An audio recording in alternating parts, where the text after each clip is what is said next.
오늘 사회를 맡은 저는 양소영입니다. 인사드리겠습니다.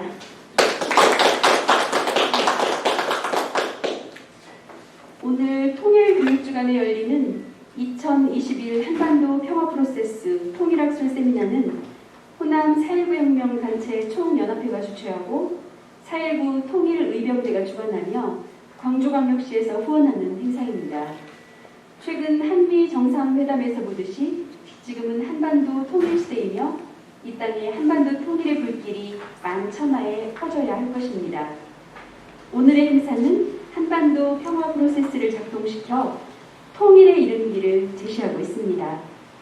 오늘의 행사는 미미하지만 작금의 시대에 한반도 통일 정신으로 승화하고자 하는 뜻깊은 행사입니다. 지금은 한반도 통일 정세가 전혀 가늠할 수 없는 시기이지만 분명한 것은 통일이 가까워오고 있다는 사실입니다. 따라서 오늘 통일교육주간 행사는 4.19 회원 및 광주광역시 시민들의 통일 공감대 확산을 위하여 마련되었습니다. 오늘의 행사는 책자에 나와 있는 순서대로 1부는 개회식에 이어 박찬용 박사의 한반도 평화 프로세스와 한반도 통일이라는 제목으로 한반도 통일 관련 강의를 듣습니다. 강의 이후 바로 열띤 토론회로 들어갑니다. 토론자는 김소정 통일전문교수, 박감용 송원대 교수, 박경훈 이북 오도민 소장, 임한필 광산시민연대 수석대표 등으로 되어 있습니다.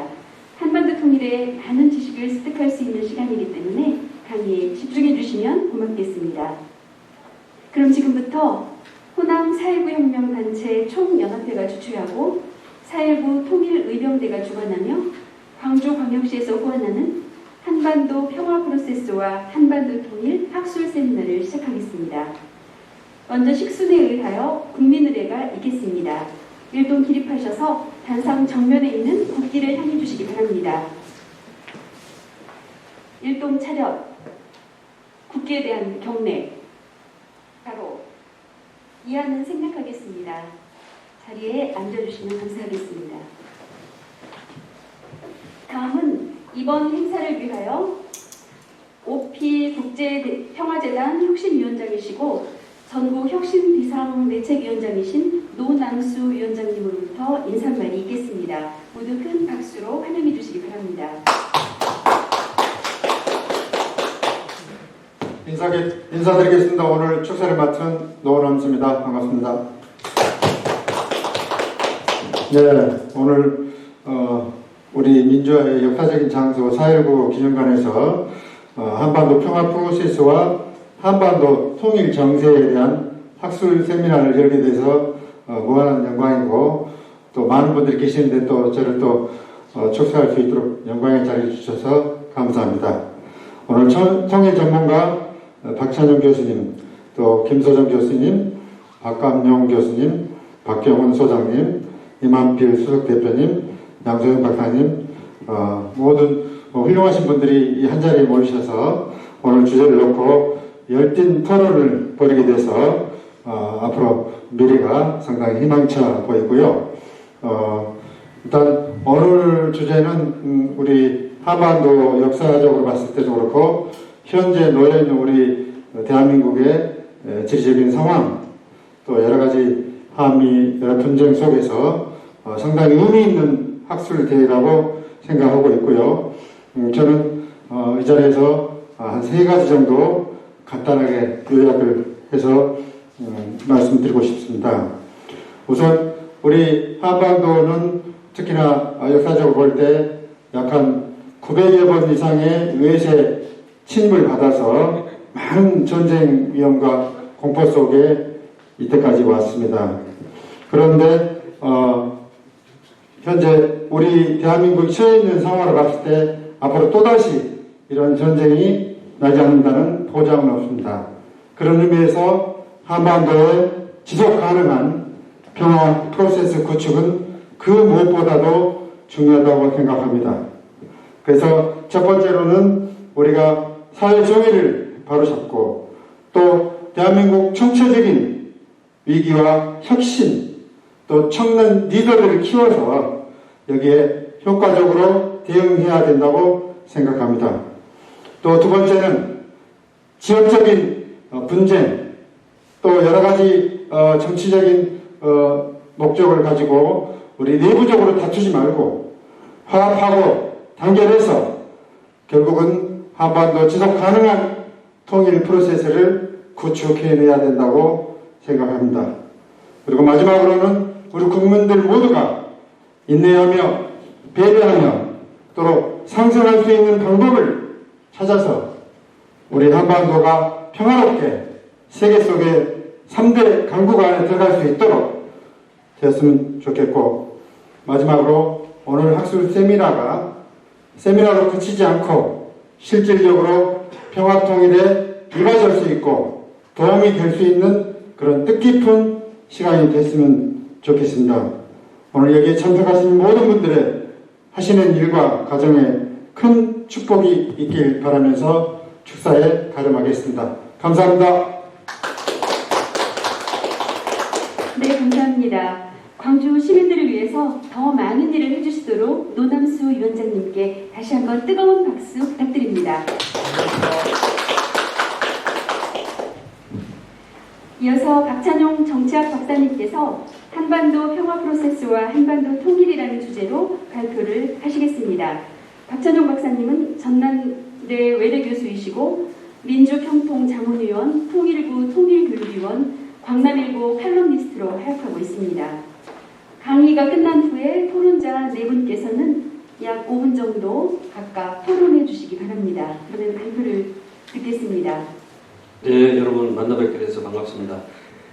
그 귀중한 시간을 할애해서 이렇게 토론해 주시러 이렇게 오신 것에 대해서 대단히 환영합니다.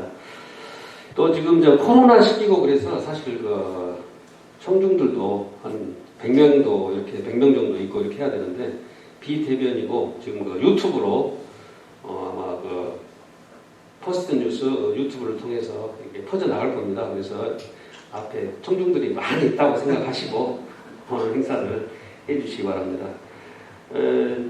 제가 이제 오늘 말씀드리고 싶은 거는 한반도 평화 프로세스와 한반도 통일에 관련된 겁니다. 이제 한반도 평화 프로세스 그러면은 대부분 이제 그 많이 좀 익숙한 단어이기 때문에 많이 좀 이렇게 잘 안다고 생각하는데 이제 일반적인 분들한테 한반도 평화 프로세스가 뭡니까 이렇게 물어보면은 사실상 또 이렇게 명확하게 답변을 하신 분들이 드물더라고요.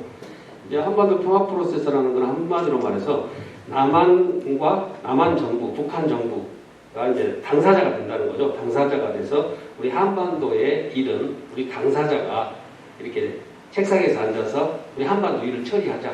바로 그게 한반도 평화 프로세스고, 이 한반도 평화 프로세스 과정을 지나서 바로 한반도 통일로 이루는 과정이라고 생각하면 되겠습니다.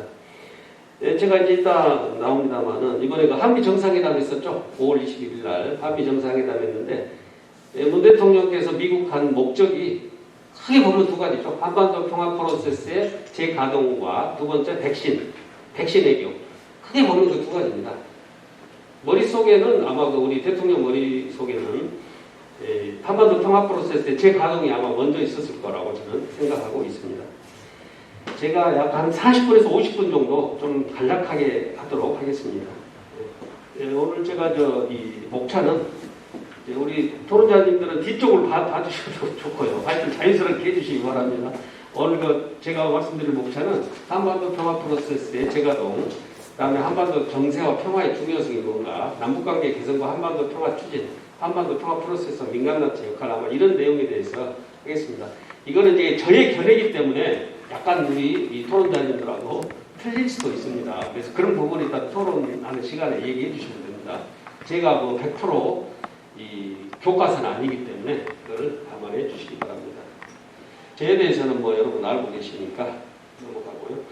자, 이제 이거는 청중들이 있을 때 물어보는 건데, 한반도 평화 프로세스에 도움이 될 수 있는 최근의 미국 대통령은 누구일까요? 저거는 답은 없죠. 저건 답은 없는데, 트럼프냐 바이든이냐 모르겠다는데, 저거는 이제 보통 제가 청중이 많이 있을 때 저걸 물어봤거든요. 물어봤는데, 트럼프라고 하는 분도 계시고, 바이든이라고 하는 분도 계시고, 그런데 저 질문을 제가 이제 넣은 목적은 뭐냐면은, 엊그제 한미 정상회담이 그 전에 저는 그 바이든이 만약에 당선되면은 한반도 평화 프로세스가 굉장히 어려울 것이다. 저는 이렇게 생각을 했었거든요. 그래서 저는 제가 이제 저거를 고르라면은 답을 고르라면 저는 트럼프로 이제 하려고 했는데 각자 견해마다 다 다를 수가 있습니다. 저거는요. 원래 뭡니까 이 통일 전문가들의 말에 따르면은 바이든 민주당 정부가 들어서면은 이 한반도가 다시 어떤 그 신냉전 시대로 가지 않을까. 이제 바이든이 되면은 아마 그 민주당 정부니까 보통 우리가 생각하기로는 그 한반도 정책이 굉장히 자유롭고 민주적이고 할 것 같지만은 지금까지 미국의 정책은 정반대였어요. 공화당 정부가 들어서면은 한반도에 굉장히 그 유화적인 이런 정책이 있었고 민주당 정부가 들어서면은 이전에 그 클린턴 대통령이 있을 때 클린턴 대통령도 그 어떤 북한의 핵에 대해서 이렇게 이 북한 지역에 폭격까지 하려고 했거든요. 우리 그 민주당 정부에서. 그래서 저는 바이든 민주당 정부가 들어서면은 우리 한반도 평화 프로세스가 대단히 어렵겠다. 이 교착 상태가 되겠다. 저는 이렇게 판단을 하고 있었습니다. 그래서 저는 1번 문제를 했었고, 두 번째, 개성공단 초기 가동 시에 북한 노동자들의 한 달 평균 급여가 얼마 정도 될까? 자, 11만원, 12만원, 13만원, 14만원. 근데 저거는 상당히 어렵기 때문에 대부분 사람들이 그냥 찍더라고요. 사실 숫자가 있는 거니까 어렵습니다. 근데 우리 이만표 대표님 대략 얼마 정도 될까요? 거기서 거긴데. 네, 찍어야겠네요. 예, 찍으십시오. 14만 원. 우리 이만표 대표님이 정확히 맞추셨는데 한 달 평균 급여가 14만 원이었다고 합니다. 그 정도로 이 경영자 입장에서는 정말 개성공단이 대단한 어떤 그 황금알을 낳는 거위였다고 그러더라고요. 이제 참고로 베트남 지역에 그 베트남 근로자들이 일할 때 한 달 평균 급여가 91만 원에서 한 120만 원 정도 그 사이가 간다고요. 그러면 베트남 삼성전자의 근로자들보다 엄청 싸죠. 경영자 입장이라면 정말 저기를 개성공단 안 들어갈 이유가 없죠.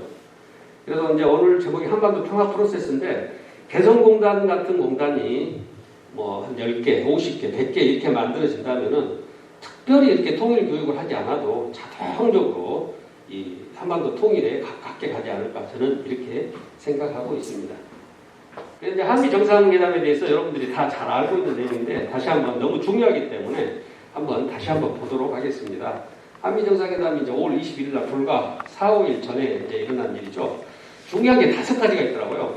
이제 한미 동맹이 복원되었다. 저는 이렇게 복원되기 시작했다. 이렇게 저는 생각을 하고요. 문 대통령께서도 최고의 순방이고 최고 회담이다. 이렇게 얘기했죠. 그러면서 아까 제가 얘기했듯이 목표가 한반도 평화 프로세스의 재가동이 가장 중요한 거였고 백신 수급, 그다음에 미사일 지침이 드디어 이제 종료됐습니다. 그다음에 그 대북 정책에 있어서 판문점 선언과 싱가포르 성명을 존중한다고 이제 이렇게 미국에서 공동 성명에서 한미 공동 성명에서 얘기를 했죠. 이제 여러분 잘 아시겠습니다만 판문점 선언 그러면은 저기 그 중요한 게 저거죠. 종전 선언이죠. 종전 선언을 하자 했던 그런 의미고 싱가포르 성명에서 가장 중요한 거는 제가 알기로는 그 북미 수교에 관련된 그런 내용이라든가 대등한 관계에 의해서 이 국가 관계를 설정하지 않았던 이런 부분이었던 걸로 알고 있습니다. 그다음에 한반도 비핵화에 대해서 얘기를 했고요. 원래 저 미일 정상회담이라든가 이전에 그 2+2 한 2월달에 그 국무장관하고 국방부 장관이 한국에 왔을 때는 북한의 비핵화라고 그렇게 단어를 썼었어요. 근데 이번에 다시 한반도 비핵화라고 좀 이렇게 좀 여유를 주는 그런 단어로 생각하고 있습니다.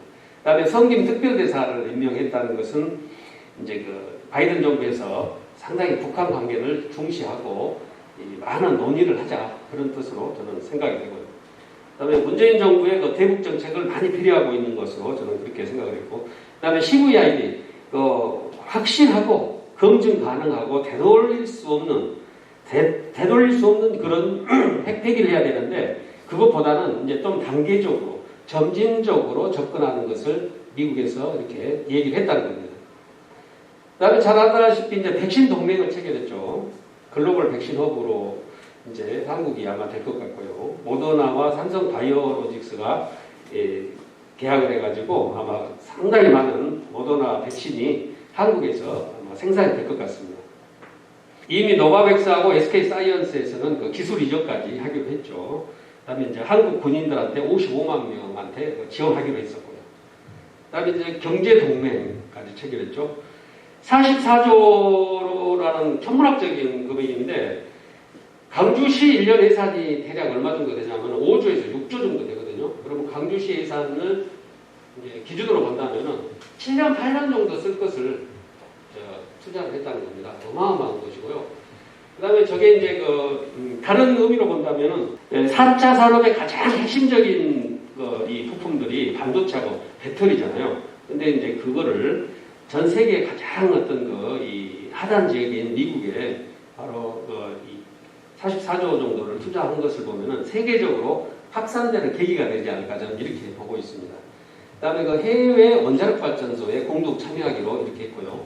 지금 현재 세계 원자력 발전소는 중국과 러시아가 지금 세계를 주도하고 있습니다. 러시아가 신문에 잠깐 보니까 29기를 지금 수주를 했더라고요. 만약에 저걸 그대로 방치한다면은 세계 원자력 어떤 시장을 중국, 러시아에 완전 뺏길 수가 있다.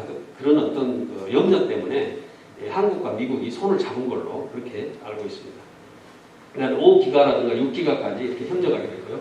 그다음에 이제 중국 관련해서는 대만 해협의 평화, 안정이 중요하다 이렇게 공동성명에서 얘기를 했습니다. 그다음에 남중국의 항행 자유, 그다음에 코로나19의 발병 기원 평가 분석, 그다음에 WHO 세계보건기구죠. 이 부분을 개혁해야 된다 이렇게 하면서 제가 봐서는 이렇게 신문 방송을 보니까 국민의힘의 하태경 의원이라든가 이런 분도 극찬을 했더라고요. 이번 한미동맹은 정말 대한민국의 운명을 바꿀 만한 그런 회담이다. 그 다음에 우리 태영호 공사, 태영호 씨가 지금 현재 태영호 국회의원이 강남의 국회의원이죠. 강남에서 당선됐는데 저 밑에 사진에 보면은 6.25 참전한 대령입니다. 저분이 93세가 된다는데 바로 저기서 무릎을 꿇고 두 양국의 정상이 무릎을 꿇고 사진을 찍었잖아요.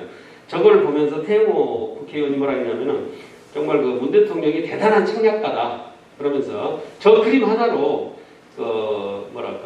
중공군에 맞선 대령인데 중국에 상당히 일침을 가한 어떤 이 사진이다 이렇게 평가를 한 것으로 봤습니다.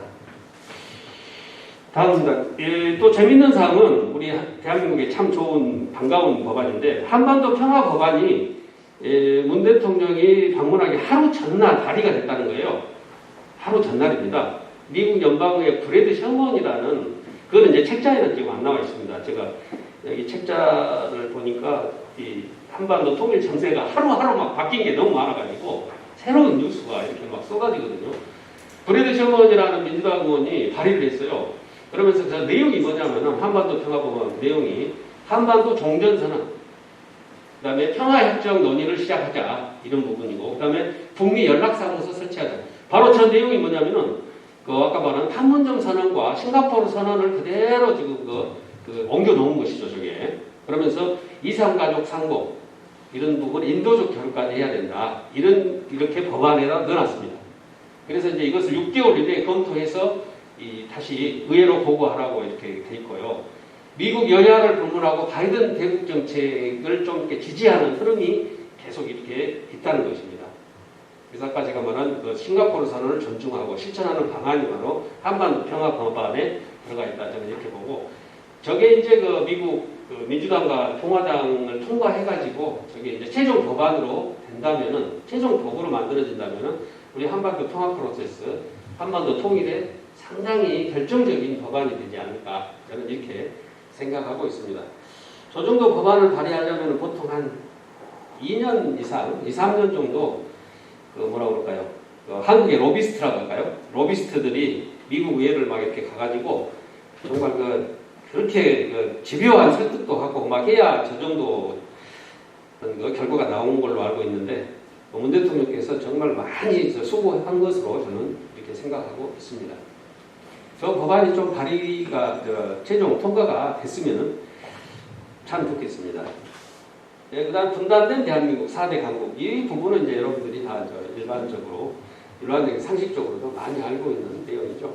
예, 이런 내용은 바로바로 넘어가도록 하겠습니다. 그다음에 이제 한반도 통일 시대의 춘천 중도 고조선 유적의 시사점입니다.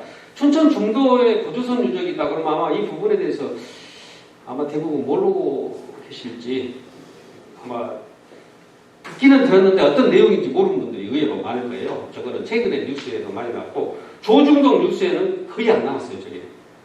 그래서 조중동 뉴스에 도대체 왜 한 번도 안 나오는가 이것에 대해서 제가 의문점을 많이 가지고 있었는데 아마도 그 중국의 어떤 그 의도하고 많이 관계가 있지 않는가 저는 보고 있습니다. 제가 이제 춘천을 가면 꼭 중도를 한번 들리고 싶어요. 저기 보면은 그 선사시대, 청동기시대, 철기시대 유적이 대량 발굴되고 있습니다. 저 위에 사진 보면 정말 아름다운 섬이죠. 춘천에. 바로 이 기원을 보면은 약 5,000년에서 9,000년 정도의 어떤 이 역사가 된 그 유물들이 막 출토되고 있어요, 현재. 그러면서 저기 그 적석총과 비파형 동검이 대량 이렇게 출토되고 있는데 바로 그 중국의 연용성에 랴호보 강이라고 있죠. 그걸 다른 말로 여화강이라고도 하는데 이 여화 문명 홍산 문화에서 출토되는 유물하고 너무 흡사한 것들이 많이 나온다는 거죠. 여기에서 특히 적석총과 비파형 동검. 그래서 이제 저거를 제대로 이렇게 발굴해서 연구를 하면은 세계사, 한국사를 바꿔야 된다. 이렇게 전문가들이 많이 얘기를 하고 있습니다. 중국의 항암 문명보다 당연히 앞서죠. 1000년 이상 앞서고 있었기 때문에. 그러면서 독일의 고고학자 로츠 피들러라는 교수께서 스톤헨지나 마추픽추하고 비견되는 유적이다. 이렇게 얘기를 했습니다. 그러면서 이제 이거는 바로 그 시사점이라는 것은 중국의 동북공정 있죠. 역사를 연구하는 거. 일제식민사관을 뒤엎을 발견이다. 저는 이렇게 보고 있고요. 한반도 통일 시대에 남북한 역사학자들이 교류할 수 있는 소재가 되고 한민족 통일에 새 역사를 수립하는 어떤 그 중요한 어떤 유물이다. 저는 이렇게 보고 있습니다. 그래서 제 생각으로는 저기다 고조선 테마파크를 조성해서 남한, 북한 학자들이 연구도 하고 또 이 학생들 뭐 수학여행이라든가 이런 데에서 저 코스를 한 번씩 다 이렇게 방문할 수 있도록 해서 우리나라 역사를 다시 한번 이렇게 볼 수 있는 계기가 됐으면 참 좋겠다고 생각합니다. 지금 뭡니까 최근 일주일 전쯤에 499억인가 예산을 들여가지고 저기에 중도에다가 뭡니까 그 컨벤션 센터를 건립한다고 무엇이 확정됐다고 그러더라고요. 그래서 깜짝 놀라가지고 제가 강원도 의회로 직접 전화까지 했습니다. 사실은 의회 의장한테도 전화하고 있는데 저게 생각해 보세요. 저 좁은 중도 유적에다가 저거를 그냥 없애고 저 위에다 컨벤션 센터를 건립한다는 것이 말이 되는가요? 조상의 묘를 파헤쳐서 그 위에다가 건물을 짓는다. 이거는 저는 이해가 안 되는 일이기 때문에 이제 그렇게 하긴 했는데 지금 춘천의 시민단체라든가 이런 데서는 그야말로 혼연일체가 돼가지고 저기다 레고랜드 그다음에 그 컨벤션 센터 이런 걸 건립해서는 안 된다 이렇게 시민 운동을 엄청 펼치고 있습니다.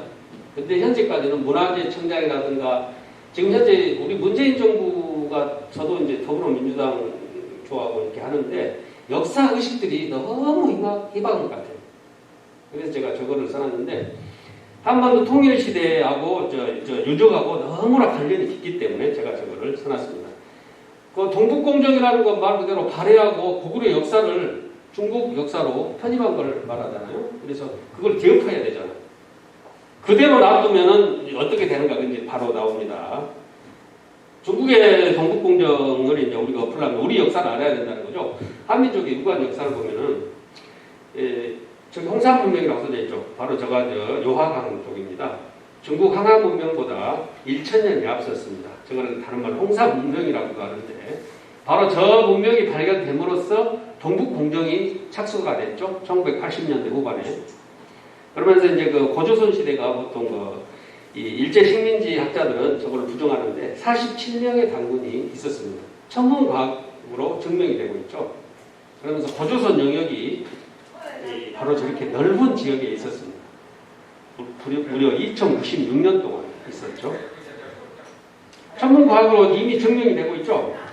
서울대 천문학과 박창범 교수팀이 이미 저거를 연구를 했습니다.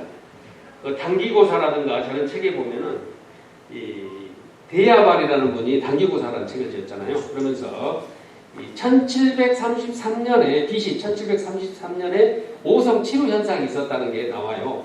그 단기고사라는 책에. 그래서 저 기록이 과연 맞는가 틀린가 이 슈퍼컴퓨터로 작동을 했죠. 그런데 BC 1734년에 오성 치루 현상이 있었습니다. 5 행성이 이렇게 행렬을 짓는 현상을 말하죠. 그래서 전후 550년 기간에 불과 1년의 오차가 있습니다. 근데 나머지 어떤 일식이라든가 남해안 해일이라든가 이런 부분들이 정확히 일치한 경우가 너무 많다는 거죠. 그래서 이 단기고사라든가 이런 이 환단고기 이런 고대 문헌들이 틀린 말이 전혀 없다 이렇게 생각하시면 되겠습니다. 전문과학으로 이 당구 조선이 있었다는 게 증명이 된다는 겁니다. 식민사학의 세대를 받은 강단 사학자들은 반응이 없는 거죠. 그 다음에 식민사학은 그래서 철폐를 해야 한반도 통일의 어떤 최소한의 이 물꼬가 터지지 않을까 저는 이렇게 생각하고 있습니다. 바로 우리가 이제 이 중국의 동북공정을 우리가 취소를 시켜야 되겠죠. 철폐를 하도록 해야 되겠죠.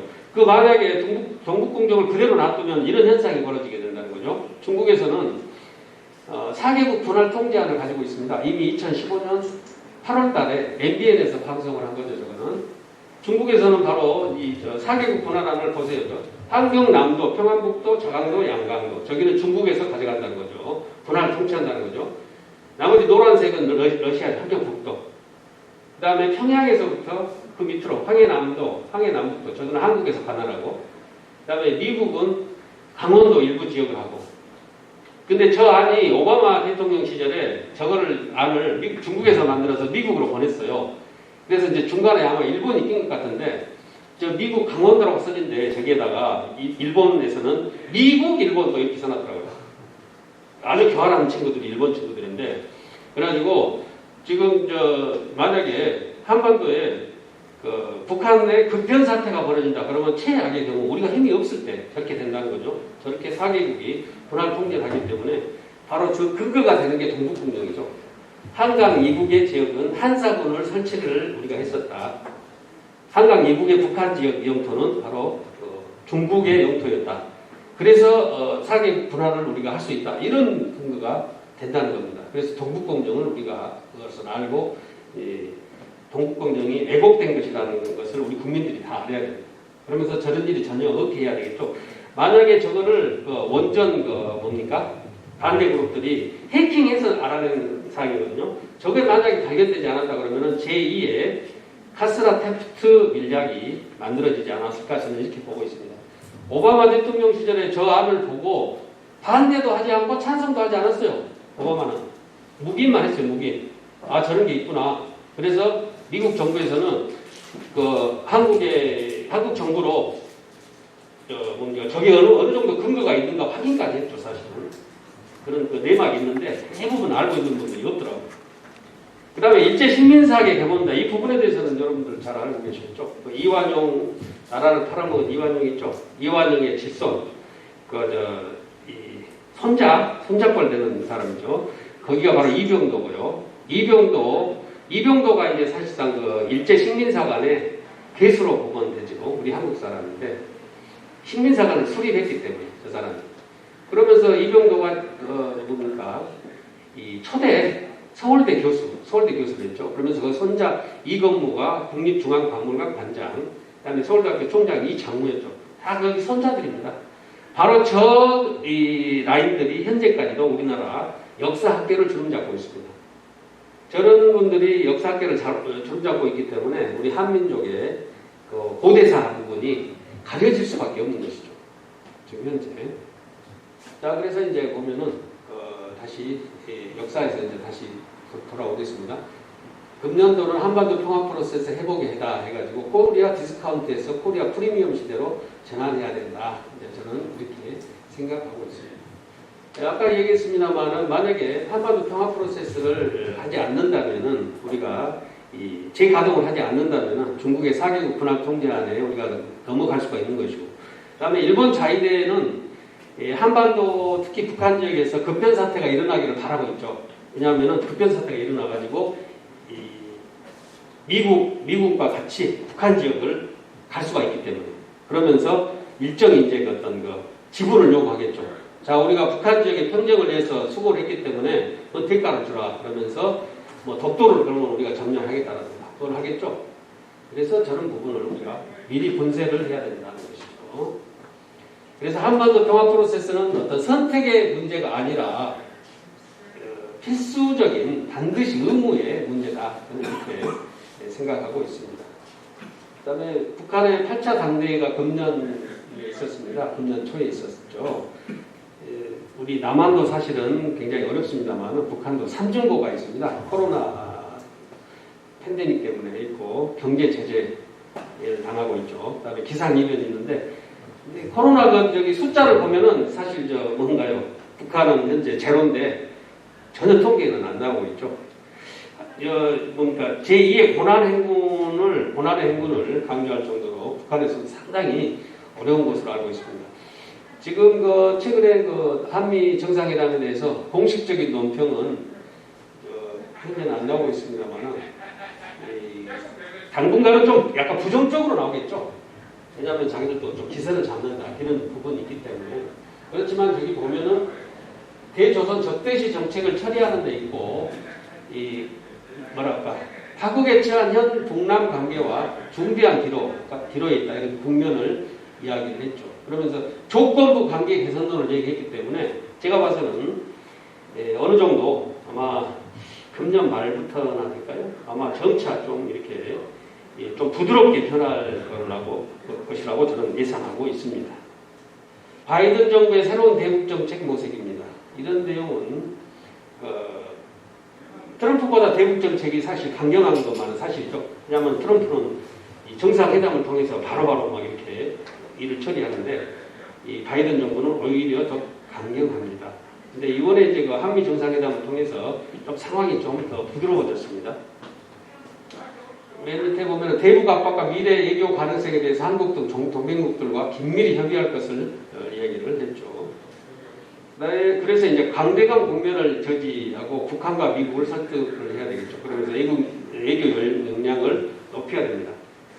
그래서 이제 모 신문을 보면은 동아일보 신문인가요? 신문에 보면은 미국과 신뢰가 거의 깨져 있고 저거는 이제 한 2달 전에 신문입니다. 그다음에 일본과는 치킨 게임 하고 있고 그다음에 중국과는 돈도 하지도 않고 북한에 계속 끌려다니는 게 우리 한국의 외교다 이제 이렇게 돼 있죠. 그래서 이번에 한미 정상회담에서 아마 상당히 좀 그 부분을 만회를 한 것 같습니다. 제가 봐서는요. 남북 합의 주도적 이행, 전쟁 불용, 안전보장, 공동 번영 원칙을 남북 공동으로 이렇게 실천해야 된다 이런 내용입니다. 여러분들이 잘 아는 내용입니다. 한반도 평화 프로세스를 주도적인 자세로 실천하자 그런 내용이 있습니다.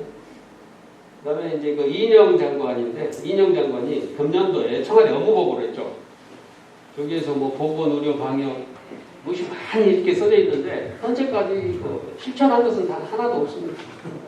왜냐하면 단 한 가지도 없죠. 코로나도 그러고 현재 남북한이 아예 딱 막혀있기 때문에 전화통화 하나도 지금 못하고 있는 걸로 알고 있습니다. 다만 이제 비공식적으로는 접촉을 하고 있는 것으로 알고 있습니다. 현재 아무것도 못하고 있습니다. 저기 보면 2032년 서울 평양 체육축전 제가 했는데 2032년 서울 평양 올림픽은 사실상 일본에서 아마 방해한 것 같은데 호주에 브리즈번이라는 도시가 있어요. 그 도시로 1차 협상 대상 지역으로 선정이 되어버렸어요. 그래서 사실상 서울 평양 올림픽은 무산됐다고 보면 됩니다. 그래서 차라리 무산된 김에 저는 DMZ 여기서 남북 또는 통일한국 체육축전을 그때 한번 좋지 않을까 저는 이렇게 보고 있어요. 차라리 거기 DMZ에다가 비무장지대에 올림픽 스테디움 비슷한 것을 크게 지어서 거기서 차라리 행사를 하면 좋지 않을까 저는 이렇게 보고 있습니다. 한반도 통일 독트린을 선언해야 된다. 저는 제 생각이고요. 저거는 이제 정세현 전 통일부 장관이죠. 현재는 민주평통 수석 부의장이십니다. 그분이 이제 민간 통일운동도 해야 되고 이런 부분을 얘기를 했습니다. 남북 합의 이행을 위한 범국민적인 공감대를 확산하자 이렇게 해서 이제 나왔습니다. 저기 보시면 이제 제 강의의 마지막입니다. 이 부분이 거의 마지막으로 알고 있고요. 하여튼 이 한반도 평화 프로세스는 개성공단이 제기가 돼야 되겠죠. 개성공단이 제기가 되고 그다음에 종전선언을 해야 하고 평화협정을 이렇게 반드시 해야 되고 그다음에 저기에는 안 나왔습니다만은 북미 수교가 들어가야 되겠죠. 북미 수교가 들어가고 해서 북한의 핵무기를 뭐 100%보다는 단계적으로 철거하는 걸로 해서 남북 교류가 하루빨리 좀 이렇게 잘 됐으면 좋겠습니다. 저기 보면은 남북 합의 이행에 국내외적 공감대가 확산돼야 된다 그랬죠. 민간 통일 운동도 확산돼야 되고요. 그래서 사실 이제 오늘 이렇게 남북 통일 학술 세미나도 현재 하고 있는 것입니다. 그다음에 여기가 이제 그 4.19 통일 의병대라는 조직이 이제 있습니다만은 여기서 민간 통일 운동, 제2 통일 운동을 현재 펼치고 있습니다. 그렇지만 코로나 때문에 아주 활동적으로는 현재 못하고 있습니다. 한반도 종전선언 촉구 국민운동이라든가 이런 부분을 계속 진행을 해야 되겠죠, 사실은. 그러면서 개성공단, 금강산 관광 재개 범국민운동도 사실은 해야 되고. 그다음에 남북고속철도 추진 특별위원회가 이미 출범이 됐습니다. 저기에 더불어민주당에 출범이 됐죠. 출범이 됐고요. 바로 저게 남북고속철도가 만들어져야 시베리아 횡단철도가 이렇게 연결이 돼서 우리 이 부산이나 목포 또는 이런 철도로서 이 유럽 지역, 러시아 유럽까지도 우리가 갈 수 있다. 저는 이렇게 생각하고 있습니다. 미 하원에서 종전선언 결의안 지지를 52명 했었죠. 사실 그 작년 말로 알고 있습니다. 그렇지만 저게 시간이 지나서 자동적으로 폐기된 걸로 알고 있어요. 임기 종료가 돼서 폐기됐다 이렇게 나왔는데 한국 전쟁 종식과 평화협정을 체결하는 것을 촉구한 것이죠. 저는 이렇게 해서 제 강의를 일단 마치고 우리 한반도 제가 마무리하겠습니다. 한반도 평화 프로세스라는 것은 말 그대로 남북한 당사자가 이 책상에서 이렇게 마주 앉아서 우리 한반도의 통일 문제를 이렇게 주인으로서 북한 주인, 남한 주인 이런 식으로 해서 이 한반도의 분단 문제부터 그다음에 그 교착 상태에 빠진 이런 부분을 해결하자는 게 한반도 평화 프로세스라는 거죠. 이 한반도 평화 프로세스는 이번에 그 한미 정상회담에서 가장 중요하게 논의된 의제 중에 하나. 이게 백신하고 포함해서 가장 중요한 의제다. 저는 이렇게 생각을 하고 있고, 이제 저희 우리 한민족, 우리 대한민국이 그래도 상당히 운이 좀 좋은 민족인 것 같습니다. 제가 봐서는요. 일반적으로 아까도 얘기했습니다만은 통일 전문가들은 한반도가 바이든 정부 있을 때는 아마도 신냉전에 휩싸일 것이다. 이렇게 생각을 했는데 다시 이제 햇볕이 다시 들기 시작한 거거든요. 이번 정상회담 이후로. 그래서 우리가 특히 우리 그 통일 전문가들이 좀 많이 활동을 하고 이렇게 해서 이 한반도 평화 프로세스를 통해서 다시 한반도가 이 통일의 분위기를 만들어서 결국에 제가 봐서는 그 조지 프리드만이라는 그 미국의 그 유명한 그 정치 경제 군사 분석가가 있는데 그분 말로는 2016년도에 10년에서 20년 안에 한반도가 통일된다고 그랬어요. 10년에서 20년 안에. 그러면은 이제 지금이 이 시기인데 그 다음에 그 미국 CIA 보고서를 보면은 2025년도에 한반도가 통일된다 이런 이 보고서가 있다고 합니다. 지금 21년이니까 불과 4년밖에 안 남았죠. 딱 4년밖에 안 남았어요. 그래서 제가 봐서는 아마 이번에 한미 정상회담 이번 일을 계기로 해서 아마 약간의 파도는 있겠죠. 약간의 파도는 있겠습니다만은 북한 김정은 입장에서는 달리 방법이 없습니다. 제가 봐서는 단계적으로 남한하고 교류하고 함으로써 미국하고 유엔의 제재가 점차 풀릴 걸로 저는 생각되거든요. 그렇기 때문에 김정은 입장에서는 뾰족한 수가 없어요. 남한하고 교류하는 거 외에는 뾰족한 수가 없기 때문에 아마도 결국에는 점차 이 남북 교류를 시작할 것으로 저는 이렇게 판단이 되고 있습니다. 중국은 중국대로 코가 석자죠. 쉽게 말해서 중국은 중국대로 코가 석자이기 때문에 어떻게 계속 북한을 이렇게 감싸고 옹호하고만 있지는 않을 것이라 저는 이렇게 보고 있습니다. 그래서 향후 한 1, 2년 정도까지는 상당히 어떤 그 파동이 있겠죠. 제가 봐서는 한미 정상회담 이후에 북한의 반응이 어떤가 이제 그 신문을 보니까 다시 뭐 미사일을 발사할 수도 있고 뭐 이런 여러 가지들이 있더라고요. 그런데 제가 봐서는 설령 미사일을 발사한다 하더라도 그것은 더 큰 것을 얻기 위한 어떤 북한 김정은의 몸부림으로 저는 생각이 되고요. 어차피 좀 시간이 지날수록 이 개성공단이라든가 금강산 관광 재개되고 또 코로나의 어떤 그 방역 교류 뭐 이런 부분들이 점차 저는 있으리라고 생각이 됩니다. 그래서 이제 한반도 평화 프로세스가 이게 다시 가동이 되기를 저는 바라면서 오늘 제 강의를 마치겠습니다. 감사합니다.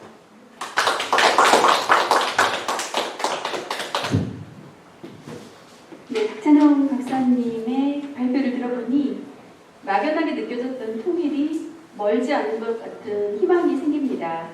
저도 시민의 한 사람으로서 더 통일에 관한 관심을 가져야 되겠다고 생각하게 되는 귀한 시간이었습니다. 잘 들었습니다. 그리고 책자 25페이지에 수록이 되어 있는 나 하나 꽃피어라는 이 시를 보니까 정말 공감이 가는 박사님의 발표와 아울러서 정말 공감이 가는 그런 시라는 생각이 들어서 제가 한번 읽어봐도 되겠습니까? 예, 좋습니다. 네. 나 하나 꽃 피어 조동화 나 하나 꽃 피어 풀밭이 달라지겠느냐고 말하지 말아라. 내가 꽃 피고 나도 꽃 피면 결국 풀밭이 온통 꽃밭이 되는 것 아니겠느냐. 나 하나 물들어 산이 달라지겠느냐고도 말하지 말아라. 내가 물들고 너도 물들면 결국 온 산이 활활 타오르는 것 아니겠느냐. 네. 아주 좋은 시였습니다. 네. 공감이 많이 가는 좋은 시였습니다. 네, 이어서 네 분 토론자분들께서 토론을 해주시겠는데요. 각자 이어서 5분 정도씩, 약 5분 정도씩 발표를 해주시고 마지막으로 박찬영 박사님께서 이제 받아서 마무리를 해주시면 이 발표가 마무리가 되겠습니다. 네, 부탁드립니다. 네, 음악을 통한 통일 전문 강사 김소정입니다. 제가 첫 번째 제가 말씀드리겠는데요. 한반도 평화 프로세스 성공을 통한 분야별 합의 이행 계획에서 2021년 1월 21일 이인영 통일부 장관의 청와대 업무 보고가 있었는데요.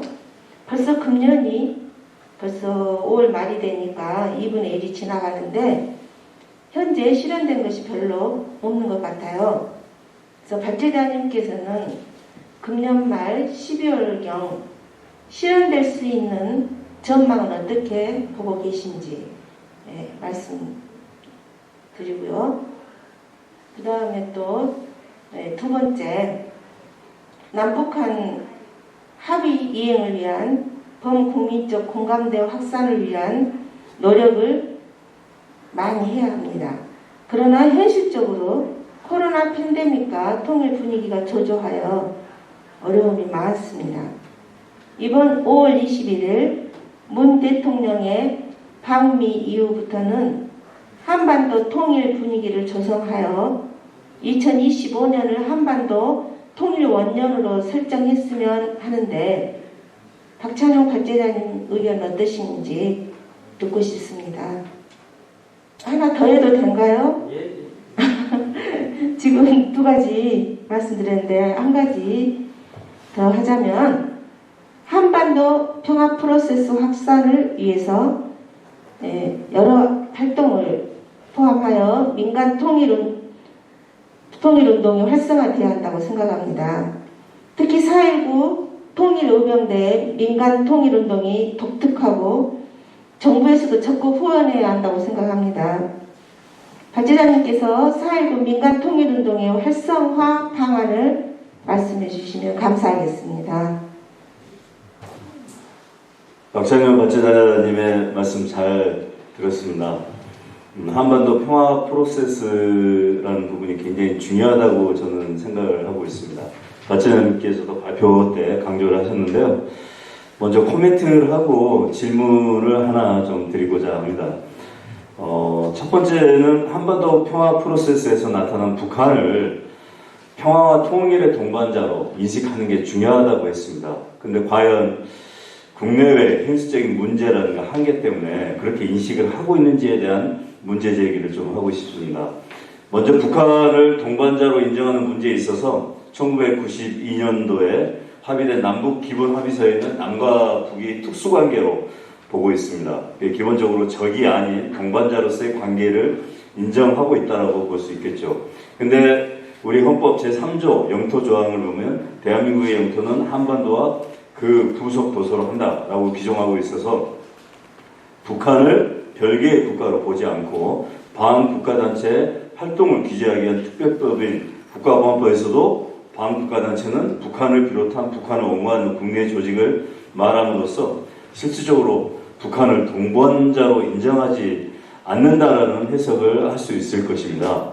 그래서 남북 기본 합의서 내용과 그리고 헌법 제3조 조항과 국가보안법 내용으로 보면 서로 상치된 내용이 있다는 거죠. 이 문제를 어떻게 풀어갈 것인가 하는 게 좀 중요하다고 생각하고요. 그다음에 한반도의 평화 통일에 영향을 미치고 있는 주변 4대 강국, 미국과 일본 또한 북한에 대한 인식에 있어서 지금 현재 북한이 핵무기를 개발하고 그다음에 대륙간 탄도미사일을 개발하고 실험하는 그러한 이유로 적극으로 인식을 하고 있다고 볼 수 있겠습니다.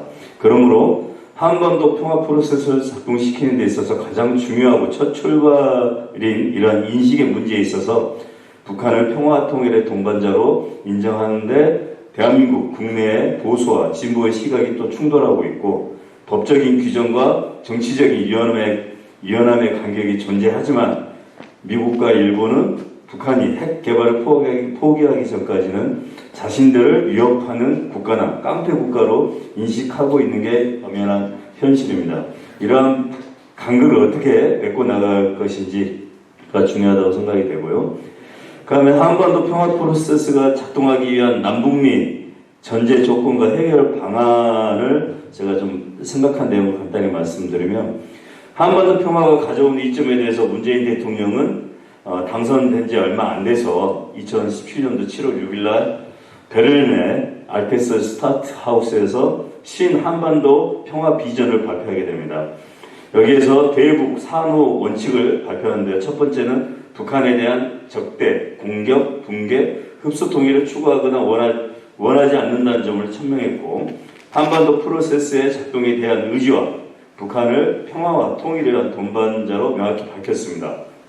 그리고 2018년도 4월에 판문점에서 개최된 일체 남북정상회담 등 다양한 정상회담을 통해서 남북관계 개선을 위해서 노력은 했지만 근데 문제는 임기가 지금 4년이 넘어가는 지금의 시점에서 실질적으로는 남북관계 개선을 위한 게 거의 없다라는 거죠. 특히 촛불 시민혁명을 통해서 아마 그 많은 국민들이 원했던 게 박근혜 이명박 정부에서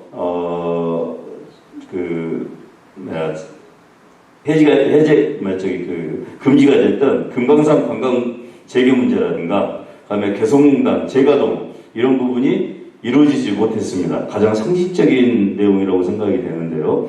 왜 이런 부분들이 이루어지지 못했을까 하는 부분에 대한 아쉬움이 대단히 큽니다.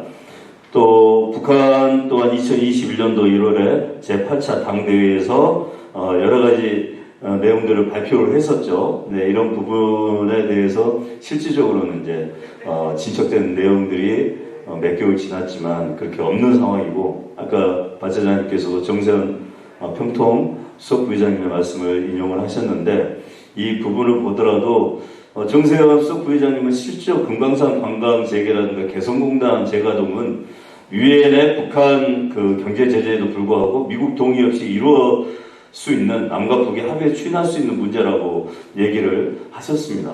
근데 문재인 대통령은 왜 이 문제에 대해서 적극적으로 풀어내지 못했는지 지나치게 미국의 눈치를 보고 있는가 아닌가 하는 얘기하고요. 그다음에 최근에 국가보안법 폐지 관련된 부분이 국회 국민청원에 10만 명이 넘었습니다. 그래서 자동으로 국회 법제사법위원회에 발의가 됐고, 그다음에 그에 대한 심사를 이제 하게 돼 있는데요.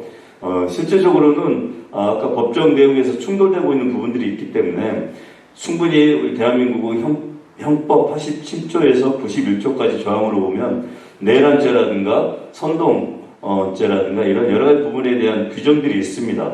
그렇기 때문에 국가보안법 폐지더라도 대한민국의 자유민주적 기본 질서를 유지하는데 하등의 문제가 없다. 그렇다면 악법으로 인식이 되고 있는 국가보안법은 폐지가 돼야 되는 거 아닌가. 특히 지금 민주당이 170석 이상을 가지고 있고 맘만 먹으면 법안을 통과시킬 수 있는 그런 상황이기 때문에 이런 부분에 대한 의지를 국민들에게 좀 보여줄 필요가 있다. 마지막으로 말씀드리면 미국의 바이든 대통령도 문재인 대통령과의 통화 회담을 통해서 한반도 문제 해결의 주된 당사국은 한국의 노력을 평가하고 한국과 같은 입장이 중요하다고 얘기를 했습니다. 또 한국과 공통의 목표를 위해서 긴밀히 협력해 나간다고 얘기를 했기 때문에 제가 볼 때는 남은 문재인 대통령의 11개월 정도 임기 동안 좀 더 주도적으로 남한이 남북관계 문제를 개선시키고 한반도 평화를 위해서 노력하는 게 중요하지 않을까. 그러면서 바이든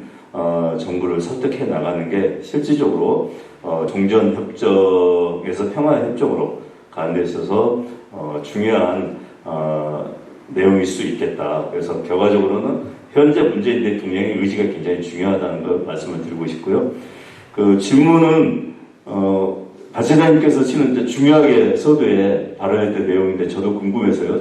춘천의 중도 문제라든가 그 다음에 최근에 교육법 전문의 홍익인간 교육 이념에 대한 홍익인간 부분인데 저는 춘천의 중도 부분을 왜 그렇게 중요한 유적지인데도 불구하고 강원도지사인 최문순 지사가 거기에다가 영국의 레고랜드를 만들어내고 그다음에 아까 말씀드렸던 그런 회의 장소를 만들고자 하는지 그게 도저히 납득이 안 가고 그다음에 청와대에서는 왜 그런 부분에 대해서 특별한 어떤 제재라든가 어떤 정책의 방안을 바꾸는 그런 의지를 갖고 있지 않는지 그리고 민주당의 그 일부이겠지만 어쨌든 12명의 국회의원들이 법안을 발의했는데 교육이념에 굳이 언급하지 않아도 될 홍익인간을 삭제하고 민주시민 교육은 누구나 다 원하는 거기 때문에 그런 하나의 수단적 내용으로 만들어가면 되는데 왜 쓸데없이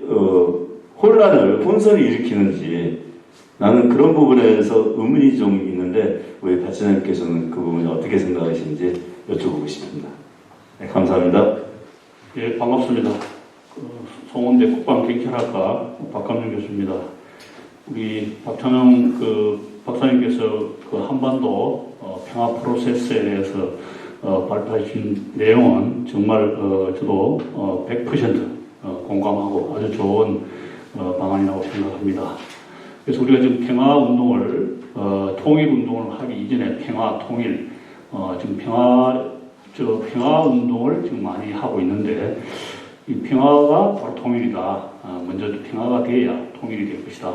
같은 개념으로 보고 있는데 특히 이번에 5월 21일 날 한미 정상회담에서 가장 우리 박찬영 박사님께서도 한미 정상회담에 대해서 핵심 키워드를 소개해 주셨는데 저도 공감이 많이 가고 그 중에서 가장 중요한 것이 우리가 미사일 사거리 문제 해제한 것.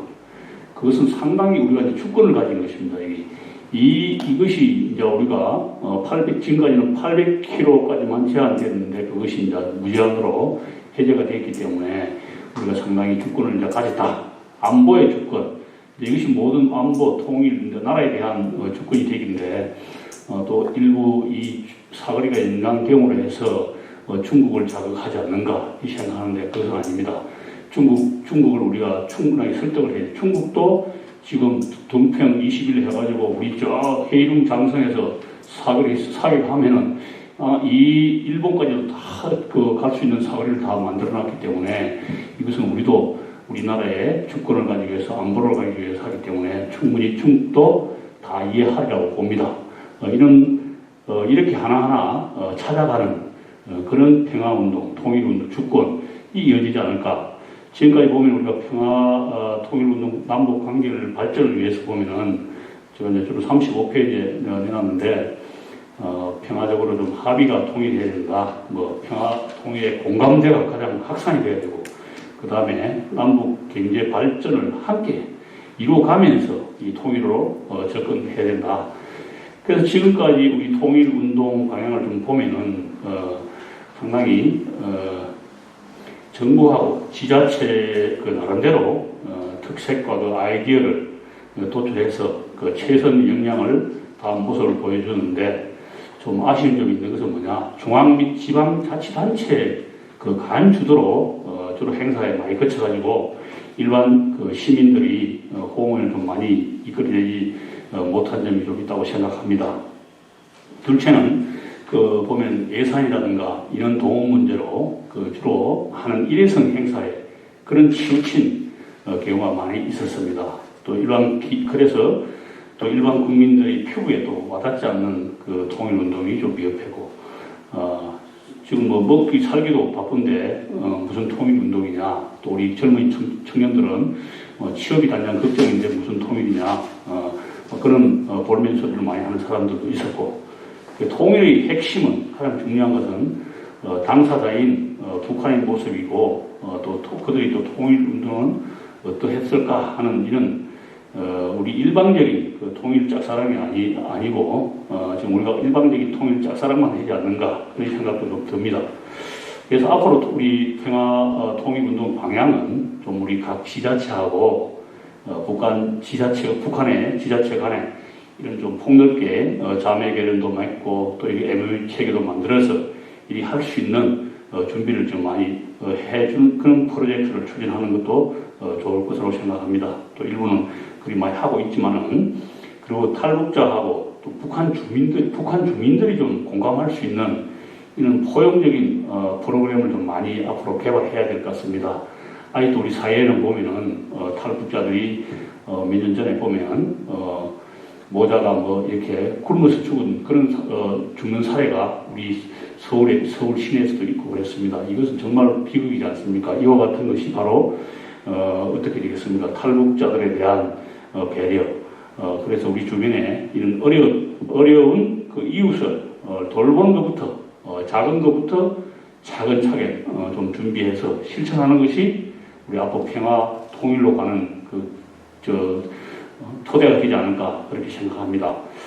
그다음 크게 이제 보면 우리가 평화 교육이라든가 통일 운동에서 사회적으로 좀 합의해서 또 통일 운동에 대한 그 조례 제정을 많이 했습니다. 여기 우리 박찬영 박사님께서 제시한 내용에도 보면은 우리 전국의 지자체가 243개 지자체가 있는데 그 중에서 지금 161개 지자체가 조례를 제정해 놓은 게 있습니다. 그래서 한 66.3%가 조례가 제정되어 있고, 이와 같은 걸 더 확대해서 많은 전 지자체가 다 확산이 될 수 있도록 좀 적극적으로 추진할 필요가 있고, 그 다음에 우리가 가장 여기 나오신 분들도 다 통일운동의 전문가님들이 많이 계시는데, 앞으로 더 이 평화운동 공감대를 확산하기 위해서도 전문가를 더 확산하고, 그 다음에 이들에 대한 모니터링을 잘 해서 또 그 공감이 정확하게 침투가 되고 있는가,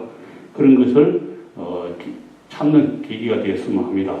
아무튼 이 한미 정상회담을 계기로 해서 우리가 한 번 더 우리 정부가 마지막에 한 번 더 다가갈 수 있는, 또 정부가 바뀌더라도 이것은 지속적으로 평화 통일 운동은 우리가 추진해야 되기 때문에 전부 다 우리가 가장 중요한 것은 우리 통일 방안이 뭡니까? 민족 공동체 통일 운동 방안이거든요. 그래서 이것을 가장 중요한 것은 의지입니다. 의지. 우리가 하려고 하는 의지. 그럼 통일은 하려고 하는 그 강력한 그 에너지에 우리가 좀 주목을 해서 통일 비전을 실현하기 위해서 그 의지가 얼마나 중요한데 대해서 평가하고 또 그것을 보완하고 하는 것이 가장 중요한 것으로 생각합니다. 그래서 통일은 오는 것이 아니고 우리가 앞으로 만들어가는 것이라는 것을 다시 한 번 더 강조하고 싶습니다. 이상입니다.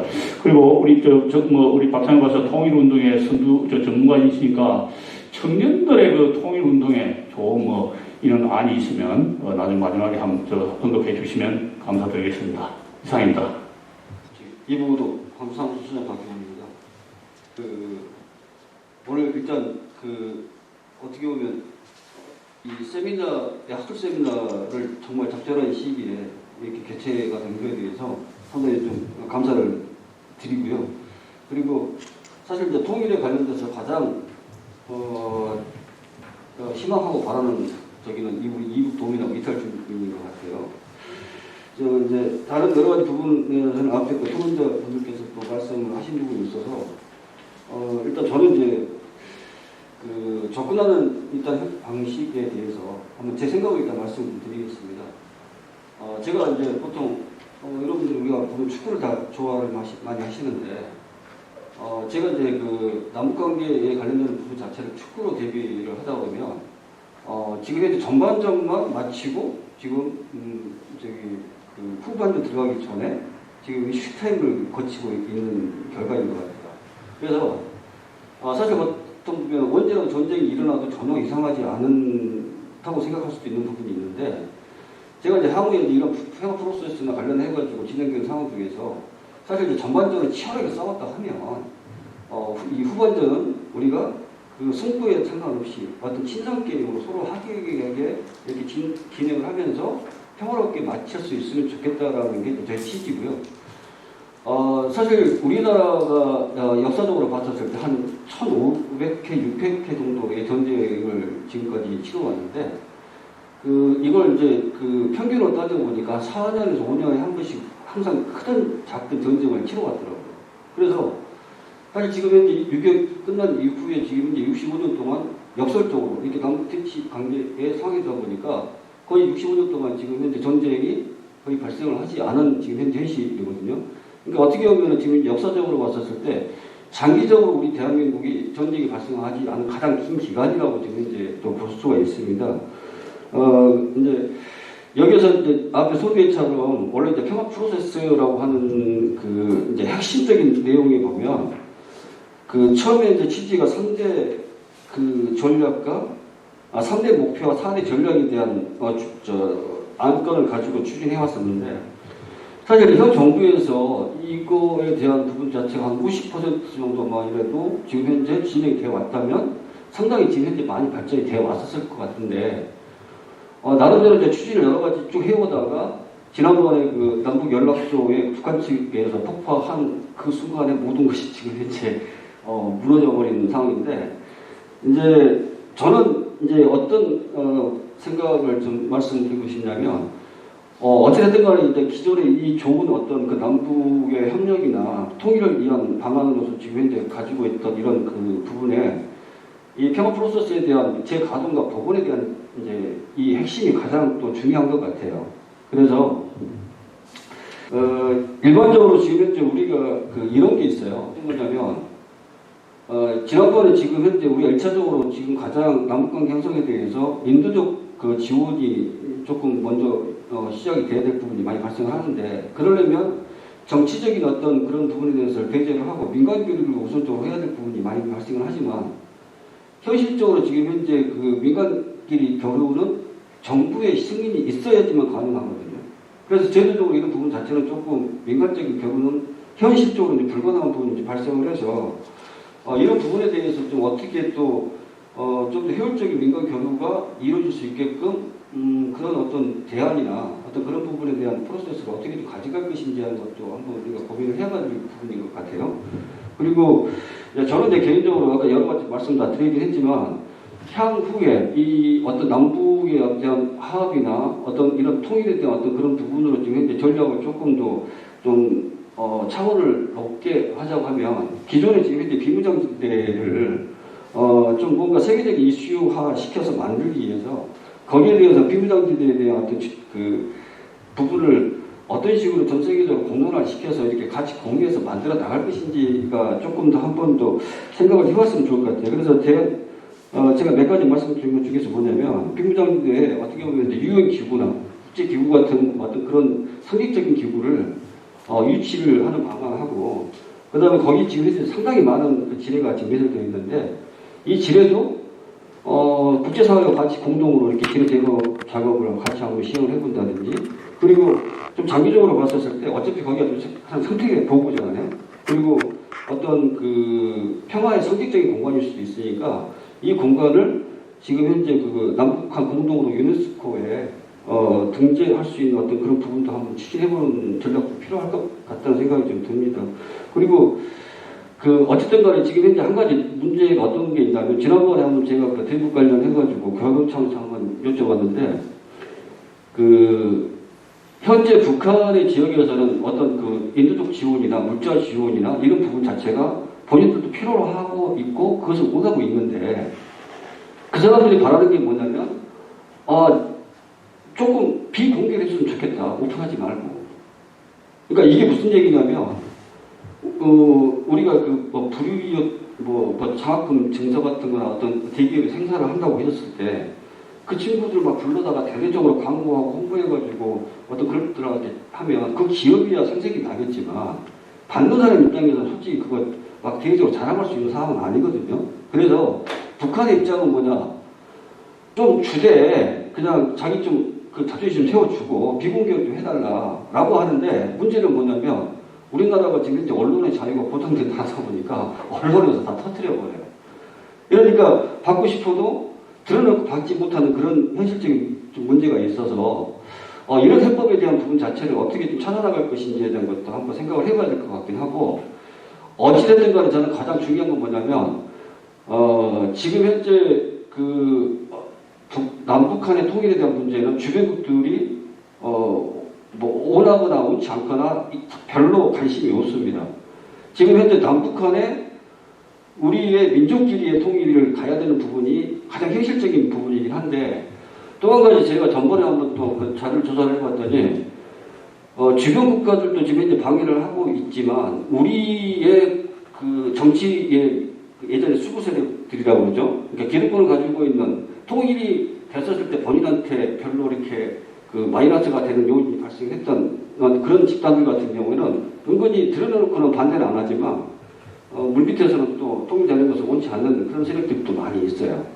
그래서 남북한의 어떤 부분 자체가 이런 부분 자체를 조금 더 서로가 정치적으로 접근을 하는 방식이 아니고 서로 한민족끼리 어떤 인간적인 교류를 어떻게 지금 어떤 대화를 가지고 서로 그 공유를 하고 접점을 맞추고 그 어떤 그런 부분에서 어떻게 가야 될 것인지가 일단 우선적으로 좀 더 강구를 해야 될 것 같은 생각이 들고 정치적인 해법으로는 이게 조금 더 어려울 것 같은 생각이 들어서 그런 부분에 대한 민간 교류나 이런 활성화를 어떻게 좀 가져갔으면 좋을지 이런 부분에 대한 것을 조금 더 우리가 고민해보고 이런 부분에 대해서 좀 거론을 해봤으면 좋겠다는 생각이 듭니다. 이상입니다. 예, 토론자님들이 참 좋은 말씀들을 많이 해주셨습니다. 많이 해주셨고 우리 김소정 교수님께서 세 가지 정도 질문을 하셨는데 질문들이 뭐라고 할까요? 우리 다른 또 토론자님들하고 다 더블된 부분도 있고 막 그래서 제가 제 나름대로 한번 답변을 해보도록 하겠습니다. 통일부의 지금 현재 이 금년도 업무 보고를 보면은 보건, 의료, 방역, 기후, 환경 뭐 굉장히 많이 있습니다. 이산가족, 상봉 뭐 이렇게 했는데 잘 알다시피 미국에서 어떤 경제 제재를 하고 있고 이런 상황이고 또 코로나 이런 상황이 뭐 여러 가지가 악재만 좀 겹친 상황이기 때문에 아마 지금 거의 실현되는 게 없는 것으로 그렇게 알고 있습니다. 다만 제가 알고 있기로는 우리 국가정보원 차원에서는 상당한 이 물밑 교섭이라든가 이런 것을 많이 하고 있는 것으로 알고 있습니다. 그렇지만은 이제 그 부분은 우리가 이제 알 수 없는 내용이고 제가 봐서는 이번에 한미 정상회담을 계기로 해서 아마 이 좀 상당한 변화가 있지 않을까 저는 이렇게 생각하고 있습니다. 당장은 아니라고 하더라도요. 상당히 좀 변화가 있을 걸로 보고요. 가장 먼저 이제 제가 봐서는 그 얘기부터 한번 해야 되겠네. 금년도 3월 달에 저기 그 알래스카에서 미국, 중국 뭡니까 회담이 있었어요. 알래스카 회담이 있었는데 그때 뭐 거의 대부분 이 회담이 거의 설전에서 시작해서 설전으로 끝났다 뭐 이런 말이 있고 그러잖아요. 그때 비하인드 어떤 공식적인 의제는 아니었고 비공식적인 의제 중에 어떤 게 있었냐면은 중국에서 그 미국한테 제의를 한 건데요. 이런 식으로 제의를 했다고 합니다. 자, 현재 그 중국의 홍콩 문제, 대만 문제, 뭐 신장 이구르 지역 이런 부분에서 현 상태를 유지를 한다는 조건 하에서 현 상태까지만 유지해주고 더 이상 레드라인을 넘지 마시고 현 상태를 유지해주는 조건만 있다면은 자 우리가 북한의 핵 문제를 완벽하게 커버를 할 수가 있다, 해주겠다 그런 제의를 했다고 합니다. 미국에게. 그래서 미국에서는 그걸 어떻게 답변했는가는 저는 정확히 모르겠어요. 근데 그것을 검토를 해보겠다라든가 뭐 여러 가지 뭐가 있겠는데 제가 봐서는 중국에서도 굉장히 다급한 것 같아요. 이제 잘 알다시피 내년 2023년도에 그 시진핑이 그 세 번째 연임을 하냐 못하냐 이제 그런 중요한 기로가 되는 해가 내년이거든요. 그래서 중국이 일단 안정이 돼야 되고, 근데 중국의 어떤 그 안정적인 문제하고 중국의 견해하고 이제 우리 한반도 통일 문제가 상당히 또 결부되기 때문에 그러는데 만약에 중국에서 이런 그 의사를 미국에 얘기했는데 미국에서 그걸 오케이 한다 그러면은 아마 한반도 평화 프로세스가 좀 더 가까워질 수가 있겠죠. 제가 봐서 중국에서 어떤 지렛대로 뭐 여러분 잘 알다시피 그 북한의 그 중유를 공급하는 거 있잖아요. 중유 뭐 1년에 50톤, 70톤 이렇게 공급하잖아요. 근데 중유를 만약에 반으로 줄여본다든가 만약에 끊어버리잖아요. 그러면은 거의 옵수동이 된다더라고요. 그래서 이제 중국의 의도에 따라서 북한은 얼마든지 조정을 할 수가 어느 정도 얼마든지는 아니겠죠. 어느 정도 조정할 수 있지 않느냐 저는 이렇게 보고 있는데 중국 자기들도 그 아까도 제가 얘기했는데 코가 석자이기 때문에 아마 미국에서 홍콩 대만 문제라든가 신장 이구르 지역 같은 경우는 아예 그 작년 아니 3개월 전인가 그 어떤 일이 있었냐면은 아프가니스탄의 그 동투르키스탄으로 알고 있습니다. 동투르키스탄 그 해방 운동 뭡니까 테러 단체가 있어요. 그 다른 나라에서는 신장 이구르 지역을 동투르키스탄으로 부르고 있습니다. 동투르키스탄 해방 운동인가 하여튼 그렇게 알고 있는데 그 테러 단체에서 해제를 시켰어요. 미국에서. 일반적으로 미국에서 테러 단체를 지정했는데 해제를 한다는 건 뭐냐면은 지원하겠다는 말이거든요. 그 테러 단체에 지원하겠다 이 말이에요. 그러면은 뭔 말이냐면은 아프가니스탄에서 있는 이 신장 이구르 지역의 독립을 원하는 이런 단체에 테러 단체를 해제했기 때문에 이제 지원하면 어떻게 될까요? 신장 이구르 지역에 이제 직접적으로 간접적으로 그 신장 이구르 지역의 독립을 위해서 활동한다는 거죠. 그러면 중국은 굉장히 어려운 상황에 처하게 되겠죠. 그러면서 탈레반이라든가 아프가니스탄 바로 옆에가 신장 이구르 지역이 있잖아요. 그래서 아프가니스탄의 이런 테러 단체들을 이렇게 해제하면서 동시에 신장 이구르 지역의 이 독립 문제라든가 어떤 인권 개선 문제라든가 이런 문제가 막 바로 같이 들어갈 것 같은데 또는 이제 이 테러 단체들은 말 그대로 폭력적인 행위도 같이 하겠죠. 중국에서 계속 강압적으로 인권을 이렇게 무시하고 이러면은 어떻게 될까요? 상당히 좀 어려운 상황까지도 갈 수 있을 것 같은데 아마 중장기적으로 신장 이구르 지역의 독립을 미국에서 원하고 있기 때문에 바로 이런 식으로 또 대만은 지금 사실 거의 일촉즉발이잖아요. 어떻게 보면은 대만은 일촉즉발이고 홍콩 문제는 또 홍콩식으로 나름대로 복잡하고 근데 이렇게 중국 입장에서 보면 사면 초과에 지금 현재 처해 있어요. 그래서 아까 그런 알래스카 회담에서 현상 유지만 해주라. 그러면은 북한의 핵 문제부터 시작해서 한반도 비핵화를 위해서 우리가 앞장서겠다 이렇게 얘기를 했다고 정부 담당자가 그런 얘기를 하는 걸 제가 들었습니다. 그래서 아마 상당히 그런 부분하고 이번에 한미 정상회담에서 한반도 평화 프로세스의 재가동 문제 이런 부분들이 좀 이렇게 맞아 떨어져 가고 있는 것도 같고 그렇습니다. 사실 지금 이제 한미 정상회담 이후에 중국에서 특별한 반응이 없습니다. 현재까지. 물론 뭐 환구시보나 이런데 그 보수 언론에서는 그러죠. 불장난하지 말아라. 뭐 이렇게 하고 있는데 제가 봐서는 여러분들 잘 알고 계시겠습니다만은 중국의 그 혐오감, 우리 국민들의 뭡니까 여론조사를 한번 했잖아요. 중국인이 좋은가, 일본인이 좋은가 이렇게 하면은 우리나라 국민의 66%가 중국인이 싫다고 나와요. 그리고 그 다음에 일본인보다 더 나쁜 사람이 중국 사람으로 나오더라고요, 현재. 우리 국민들의 그 의식 구조가. 그리고 청소년들일수록 중국에 대한 그 구조가 굉장히 의식 구조가 낮게 나와요.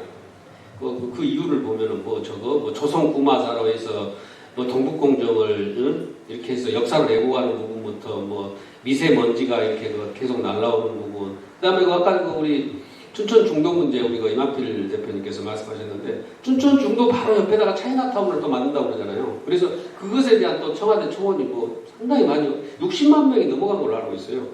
이제 중도 지역 중도 유적에다가 바로 뭐 차이나타운을 만든 건 아닌데 그 지역 옆에다가 어떻게 만든다 했는데 중도 유적하고 결부가 되버렸어요 그게. 그래서 특히 그 젊은 사람들 사이에 차이나타운을 대한민국의 한반도에다가 조그만 중국을 만들 필요가 뭐가 있느냐 해서 상당히 반중국 운동들이 막 벌어지고 있는 상황에서 제가 알기로는 우리 그 문재인 대통령께서 머리가 좋으신 분이잖아요. 청와대에서 이렇게 딱 여론조사를 보니까 중국에 대한 여론이 너무 나쁜 거예요. 그래서 정부에 대한 여론도 나쁜 걸로 알고 있거든요.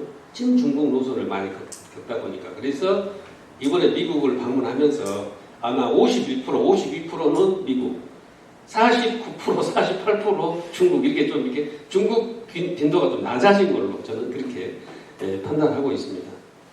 그래서 이제 아마 우리 김소정 교수님이 말씀하신 부분은 개성공단이라든가 금강산 관광이라든가 이런 부분부터 어떤 실무진 협상이 계속 저는 아마 하반기부터는 좀 되지 않을까. 그다음에 남북 고속철도 부분. 제가 알기로는 금년 12월 달에 러시아하고 무슨 협정을 하는 걸로 알고 있는데 러시아하고 어차피 철도가 연결돼야 되기 때문에 아마 이런 실무진 협상은 아마 좀 들어갈 수 있을 걸로 저는 보고 있습니다. 다만 북미 수교 문제하고 그러니까 이번에 성김 특별대사가 임명됐잖아요. 그분이 싱가포르 회담에 총괄을 하신 분인데 그분이 또 북한의 인맥이 좋아요. 그래서 그분이 북미 수교를 또 주장하신 분이고 이러기 때문에 그분이 이제 북한의 실무자들하고 이렇게 만나면서 북미 수교 바로 처음부터 수교는 아니더라도 연락사무소라도 만들면 되겠죠. 평양에 또는 뉴욕에 서로 상호 연락사무소 정도라도 만들고 그다음에 경제 제재를 단계적으로 이렇게 하면서 우리가 핵 문제도 이렇게 점차 단계적으로 좀 이렇게 완화시키겠다. 이런 식으로 해서 하면서 동시에 개성공단, 금강산 관광 문제 이런 부분 또 고속철도 문제 이런 부분들이 점차 이렇게 같이 풀릴 것 같아요. 제가 봐서는 북미 연락사무소부터 시작해서 좀 이렇게 위에서부터 밑으로 내려가야지 밑에서 올라가는 거는 좀 굉장히 어렵다고 봅니다. 특히 김정은 국무위원장이 판단해줘야 되는 부분이기 때문에. 그 다음에 이제 4.19 민감통일운동 이 부분은 사실 잘 아시다시피 작년부터 전국의 서울, 부산, 대구, 대전 이런 지역에 권역별 세미나를 사실 다 이렇게 계획을 세웠었습니다. 그리고 이제 시청에서 예산도 좀 타려고 했는데 코로나로 인해서 코로나가 사실 어떻게 보면 핑계가 되어버렸는데 전혀 제2 민간통일운동을 저희가 벌이지 못했습니다. 지금 제가 서울이나 있는데 이 앞에 통일교육원에서 교육을 한 일주일 받았거든요. 거기에서 이제 어떤 얘기를 제가 했냐면 4.19 민간통일운동에 대해서 얘기를 좀 했어요. 그러니까 굉장히 관심을 많이 가지고 계시더라고요, 사람들이. 그러면서 뭐라냐면은 광주라는 지역이 정말 민주주의의 상징이다. 그러면 지금 현재 이 시점에서 통일 시대를 맞이해서 민주에서 통일로 이렇게 옮겨가는 시대인데 광주에서 좀 이렇게 통일의 열기가 한번 일어나야 되는데 왜 광주에서 조용하냐? 이런 얘기를 하고 있거든요. 그래서 이제 사실 가장 핵심적인 장소가 우리 4.19입니다.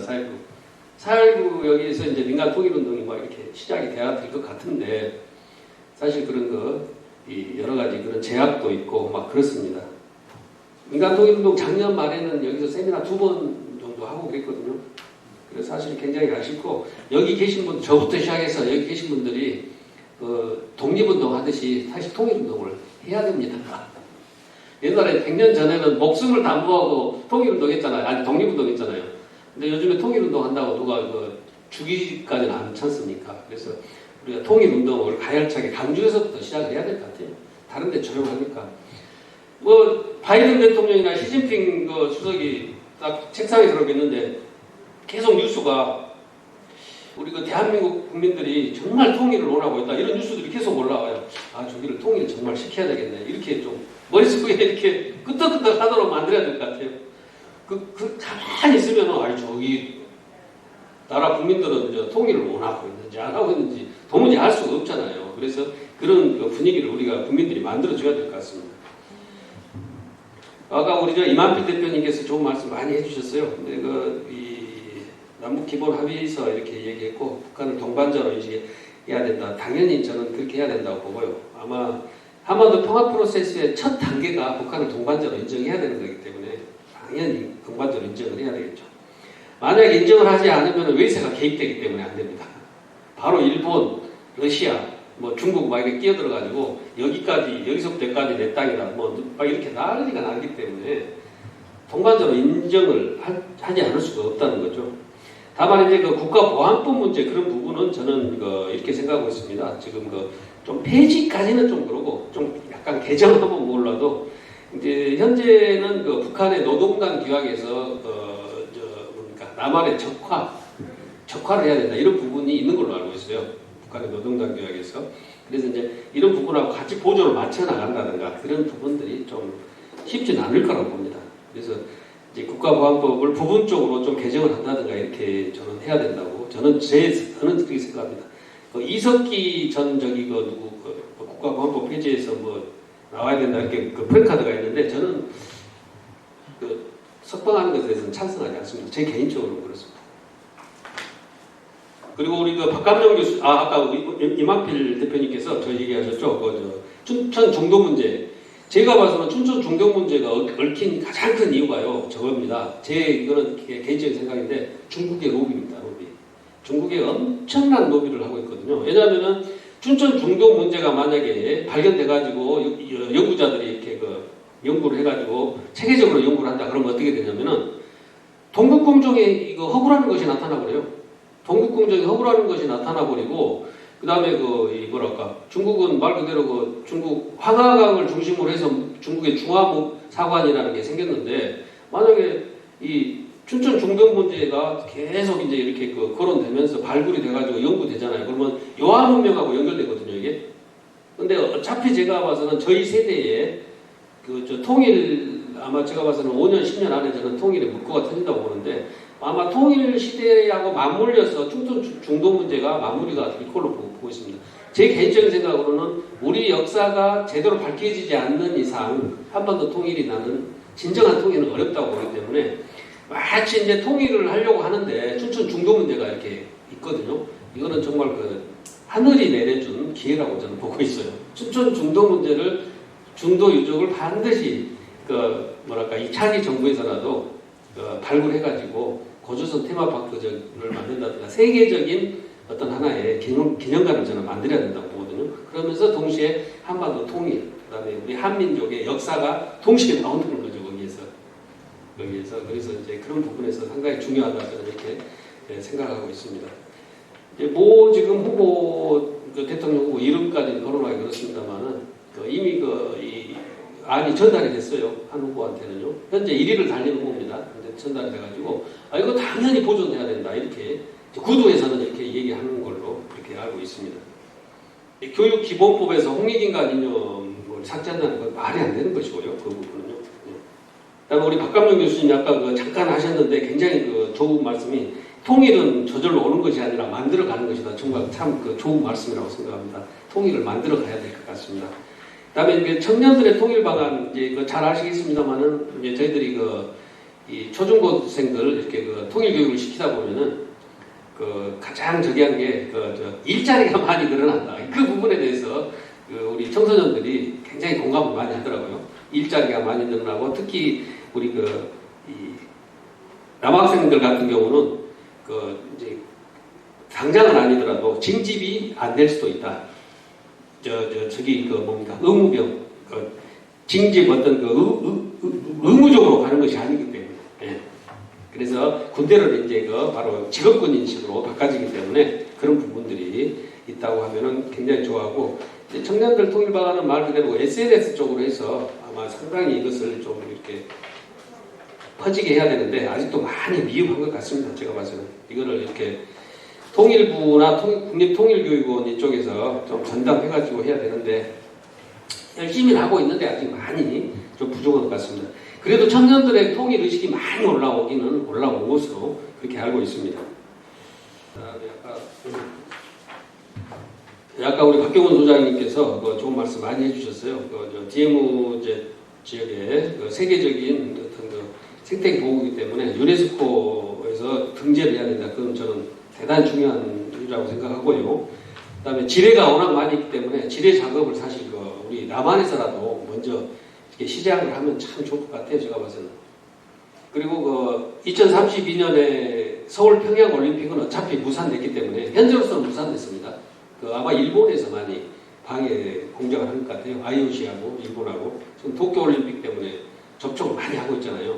그래서 일본에서 아마 방해 공작을 한 것 같은데 호주의 브리즈번이라는 도시에서 1차 협상 대상지로 결정이 됐기 때문에 사실상 서울 평양 올림픽은 어렵습니다. 그래서 이제 제 생각으로는 비무장지대에서 남북한 체육 전국 체전을 한다든가 어떤 통일 체전을 그때 2032년도에 전 한민족의 이름으로 하면은 저는 그때 전 세계 통일 선포도 하고 이렇게 하면 저는 굉장히 좋지 않을까 이렇게 생각하고 있습니다. 아까 얘기했습니다만은 마지막으로 이번에 성김 특별대사가 이제 임명이 됐잖아요. 벌써 지금 활동이 들어갔습니다. 새로 활동에 들어갔고 했기 때문에 아마 조만간에 어떤 이 상당히 좋은 이 소식이 들려오지 않을까 저는 이렇게 생각하고 있고 우리 박감정 교수님이 국방 또는 우리나라 군사에 대해서 많이 알고 계시겠습니다만은 우리나라 군사력이 정말 세계 6위거든요. 엄청난 군사력을 가지고 있습니다. 지금 아까도 얘기했습니다만 미사일 사거리가 해제되고 이랬는데 이제 앞으로 뭔가요? 중국이나 일본에서 함부로 넘보지 못하는 군사력을 물론 지금도 이제 가지고 거의 있는데 앞으로는 정말 거의 넘보지 못할 정도 될 것 같더라고요. 한 2030년, 25년 이후로는. 그러면서 이제 자동적으로 이제 통일 한반도 시대가 아마 될 것 같은데 제가 봐서는 이제 너무 장밋빛 얘기만 한 게 아니라 이번에 한미 정상회담을 기회로 해서 이 한반도가 새로운 어떤 통일의 흐름이 지금 시작이 됐다. 저는 이렇게 보고 있습니다. 시간이 좀 많이 지났네요. 이걸로 제가 문제를 마치고 회장님이 특별히 하실 말씀 있는 사람 하시고 마무리를 해주시고.